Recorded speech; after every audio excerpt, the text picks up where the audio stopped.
Fort Lewis College cycling are headed to the Nationals. Skyhawk Lacrosse post a historic victory over Colorado College. FLC Softball make it to the Rocky Mountain Athletic Conference Championships, and we go fist to fist with the Warriors of Durango Martial Arts Academy. All this and more in this week's Inside Durango Sports. You're watching Inside Durango TV Sports with Jordan Alexander, your source for information about sporting events in Southwest Colorado. The USA Cycling Collegiate Road Nationals take place May 2nd through May 5th, and the Fort Lewis College cycling team have just announced their team. The Skyhawk cycling staff have been deep in deliberation to decide which athletes will compete for both individual glory and the prestigious team title.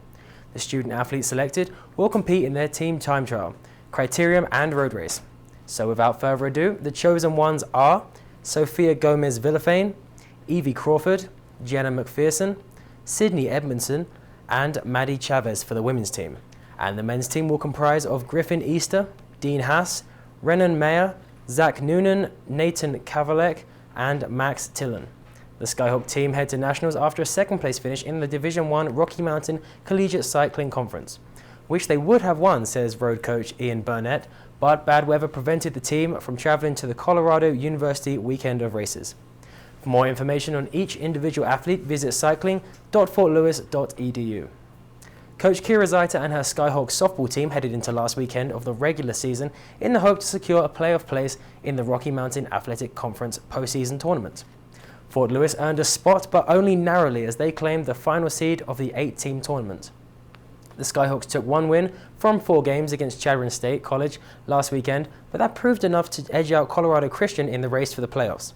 The Fort Lewis hitters struggled to find their feet and their bats after the 630-mile trip, as Chadron scored 3 runs in the third and 5 in the fifth to dismantle the away team 8-0.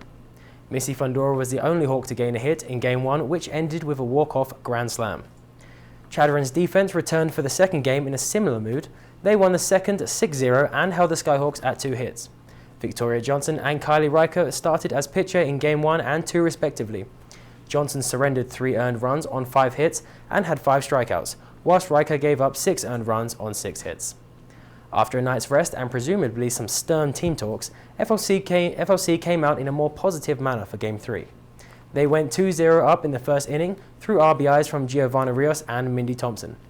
But the 2 runs were all Fort Lewis could muster, and Chadron scored in the first, 4th and the 5th to take the win. Game 4, and Fort Lewis finally had some joy.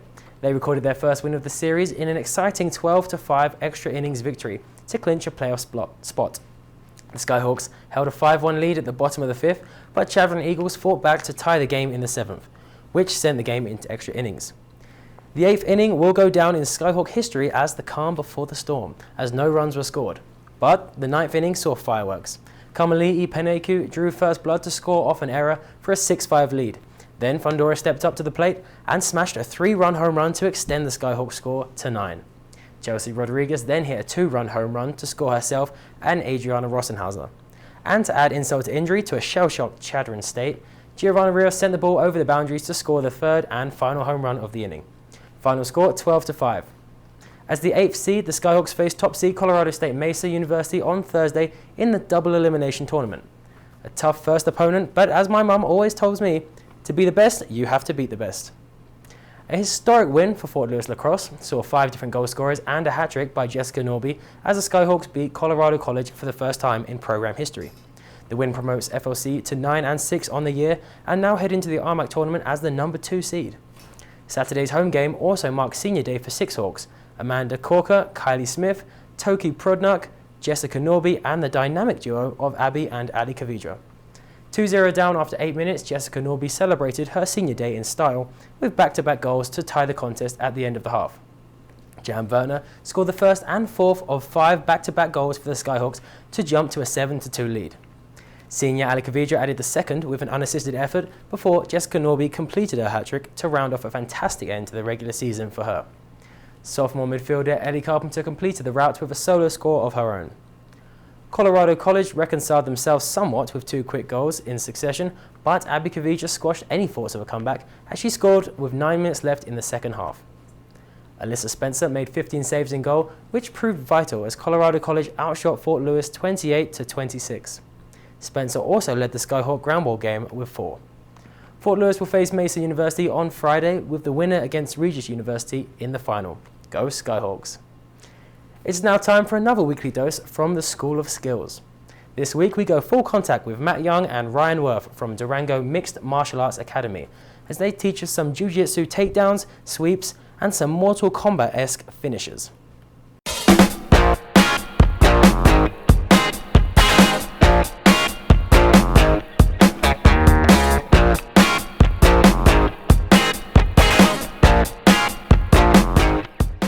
Matt Young. We're here in Durango Martial Arts Academy, and today I'm going to demonstrate some of my favorite jiu-jitsu takedowns, sweeps, and finishing moves.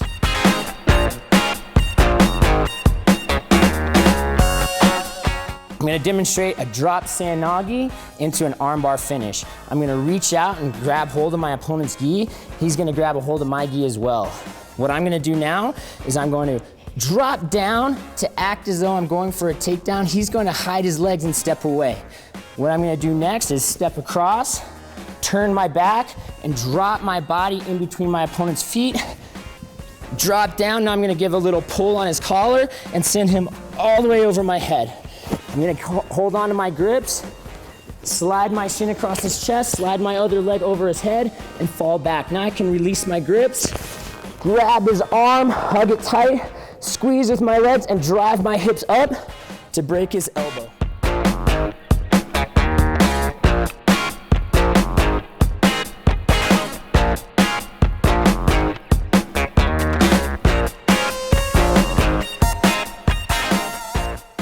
So many techniques in Brazilian Jiu-Jitsu start once your back is on the mat, okay? So let's say I got taken down and my opponent is standing over me. What I'm gonna do now is I'm going to put my opponent in what we call De La Riva guard. De La Riva is where I wrap my leg, intertwining his leg just like that. I grab hold of his foot down here.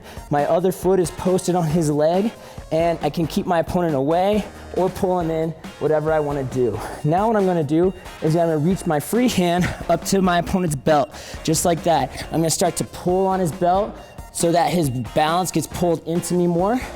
I'm gonna take my foot off of his inner thigh, plant it on the ground, and kick off the ground in order to spin behind my opponent. Just like that, in one big move. Now, in one more move, I'm gonna take both my feet, and I'm gonna put them behind my opponent's knees. I'm gonna reach up, grab my opponent's belt with both hands, kick out with my legs, and tug down on his belt as hard as I can. What I'm gonna do is I'm gonna reach one arm over and slide one arm underneath his armpit. One hand is gonna grab right into his collar just like that. My other hand is gonna reach across for his far collar. Now I'm gonna take one leg, I'm gonna swing it across his body. My other leg, I'm gonna swing around his shoulder. I'm gonna squeeze and get my bow and arrow choke finish.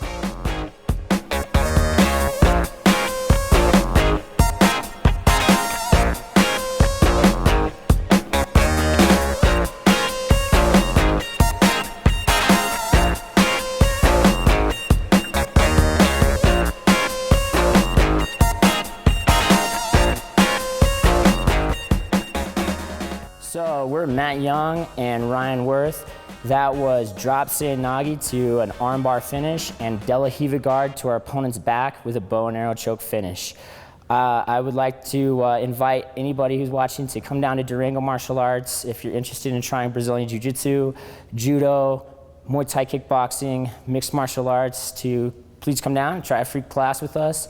Also, pay attention for Ryan Worth. He's an up-and-coming fighter. He has a fight coming up May 24th in Albuquerque. Thanks again for coming down, and back to you, Jordan. Those are two guys you don't want to meet down a dark alley. The Durango Roller Girls Roller Derby team are in the process of recruitment. Starting May 5th, the team will host drop-in practices every Monday and Wednesday at the Chapman Hill Ice Rink. Practices start at 7:30 and skates can be rented at the rink, but participants are asked to bring a mouthguard, helmet, knee pads, elbow pads and wrist guards. It's a very vicious sport. Get ready to sweat, be part of a community, kick some butt and meet amazing women devoted to fostering sisterhood and promoting women's sports, says the Roller Girls website.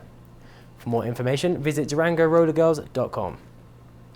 Now to round off the show, we have our weekly high school sports roundup. Blake Dunlap, senior outfielder for Durango High School Baseball, has signed his national letter of intent to play at Chico State in California. Over his career at DHS, Dunlap has scored 5 home runs, 15 triples, 24 doubles, 17 RBIs, and 74 runs. Demons volleyball star Bella Bernazzani turned down 3 Californian schools to sign with Fort Lewis College. Bernazzani was named to the All-Southwestern League first team last season and will continue her career under FLC coach Kelly Rifalato. Durango Demons boys lacrosse recorded their first ever win against Grand Junction thanks to 14 saves by Walker Brown. Brown kept the Tigers out of his net to take the win 17-6. DHS baseball lost to Grand Junction 11-10 after they gave up 4 runs in the final inning, which snaps the Demons' 5-game winning streak. Steffi Wilson scored the game winner with just 5 minutes left in the Demons girls soccer game against Grand Junction. DHS end the season 7-4-2. DHS track and field placed 4th for the girls and 7th for the boys in the Aztec B&B Invitational. Finals on Saturday. Shane Bezogno won the boys' 100-meter sprint in 12.17 seconds. Bayfield track and field also performed well in the Aztec B&B. Jesse Rokemer placed 5th in 200-meter sprint. Jesse Cusick finished 2nd in the 400 meters. Brian Mashak took 3rd in the boys' 200 meters. And Brady Fields came 5th in the 110-meter hurdles. Bayfield High School Baseball secured 2 wins against Pagosa this weekend to ensure they stayed unbeaten by any Colorado opponents this year. Wolverines won 11-0 and 14-2. Bayfield Girls Soccer beat Telluride 2-0. Megan Mooney and Jada Ross were the scorers. With the high school roundup complete, that marks the end of another week of Inside Durango Sports. I'll be taking a short break as I head home for a few weeks to enjoy some miserable British weather. But it's not all doom and gloom, as in my stead, FLC Soccer's matchday commentator and all-around good guy, John Mahoney, will be here in my place. Have a wonderful summer. For Inside Durango Sports, I'm Jordan Alexander. Thanks for watching Inside Durango TV Sports. Tune in every Thursday for more sports headlines.